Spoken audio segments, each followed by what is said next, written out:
بحضور كل من عامل عمالة القنيطرة وسفير دولة الإمارات بالمغرب.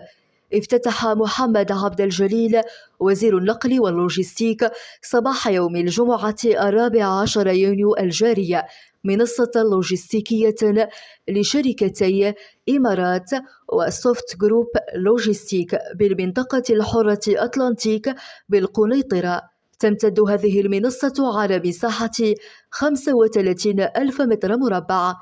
تعد هذه المنصة مكوناً هاماً للمنطقة الحرة الصناعية الأطلسية.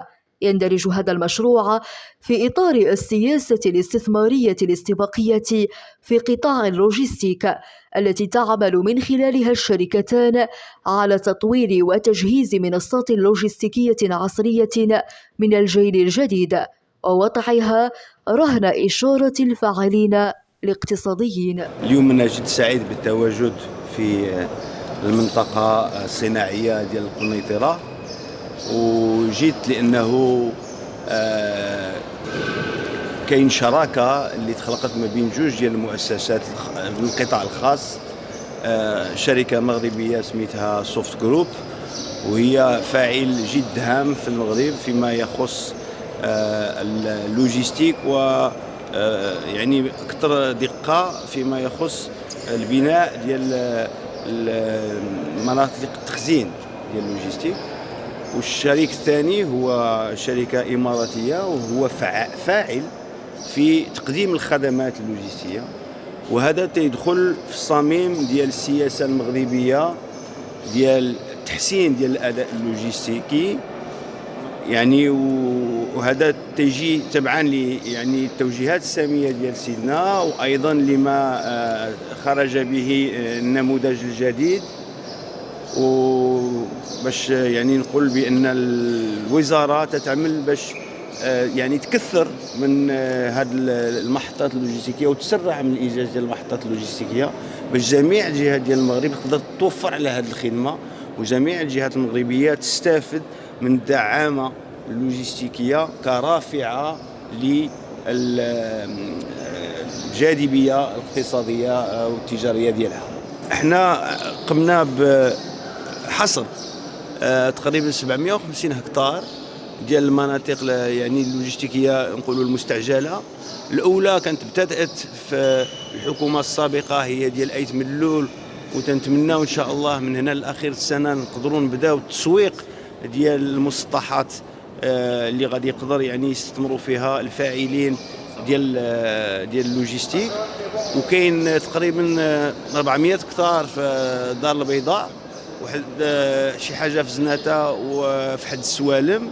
كاين ايضا المنطقه ديال فاس اللي عندها اللي داخله في هذا البرنامج الاستعجالي، وايضا منطقه اخرى هنا في القنيطره ولكن اللي غادي تستجب الحاجيات اللوجستيكيه من نوع اخر.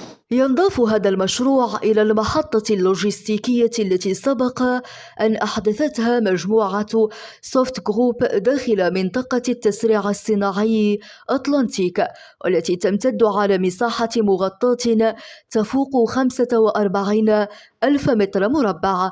من المتوقع أن يساهم هذا المشروع في تنويع العرض المخصص للعقار اللوجستيكي بجهة الرباط سال القنيطرة، وفي تتمين الدينامية التي تم إحداثها بمنطقة التسريع الصناعي بالقنيطرة، كما يسعى إلى تأكيد دور اللوجستيك كمسرع لوتيرة التنمية بالمجالات الترابية بهدف جذب الاستثمارات ذات قيمة مضافة وتوفير فرص شغل عديدة.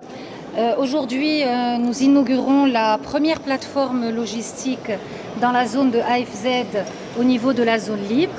Nous avons déjà réalisé 45 000 m² dans la zone franche qui est occupée par des équipementiers automobiles qui stockent leurs matériaux, fournitures dans nos locaux.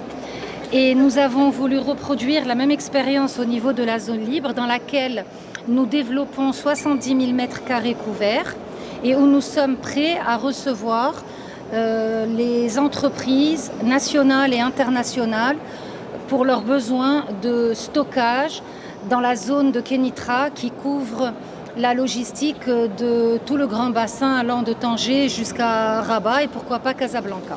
كاين هذا البلوك فيه 15000 متر. 15000 غادي يكونوا 4 كلاس A كلاس B كلاس C كلاس A. C'est un classe A sprinkler. كاين 4 بلوكات هكا. العلو ليبر 10 متر و سو دوبل بانو ساندويتش 11 متر.